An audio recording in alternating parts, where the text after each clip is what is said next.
എൻ്റെ എല്ലാ കൂട്ടുകാർക്കും വ്ലോഗിലേക്ക് സ്വാഗതം. വായനാ ദിനവുമായി ബന്ധപ്പെട്ട് ഉറപ്പായും ചോദിക്കുന്ന ചില ചോദ്യങ്ങളാണ് നമ്മളിവിടെ ഡിസ്കസ് ചെയ്യാൻ പോകുന്നത്. ഒന്നാമത്തെ ചോദ്യം, കേരളത്തിൽ വായനാ ദിനമായി ആചരിക്കുന്നത് എന്നാണ്? ജൂൺ 19. ആരുടെ ചരമദിനമാണ് നമ്മൾ വായനാ ദിനമായി ആചരിക്കുന്നത്? P.N. Panicker.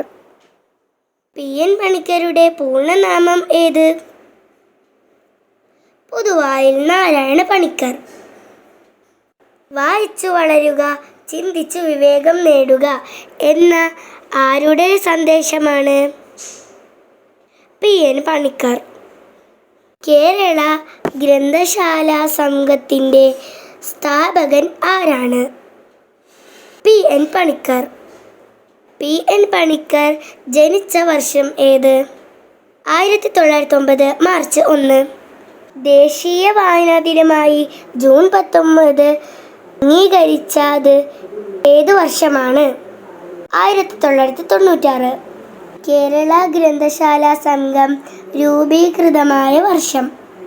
1945 September 14. P.N. Panicker മുൻകൈയെടുത്ത് 1926 സ്ഥാപിച്ച വായനശാല ഏതാണ്? നീലംപേരൂരിലെ സനാതനധർമ്മ വായനശാല. ഗ്രന്ഥശാല സംഘത്തിൻ്റെ ആദ്യത്തെ പേര് എന്തായിരുന്നു?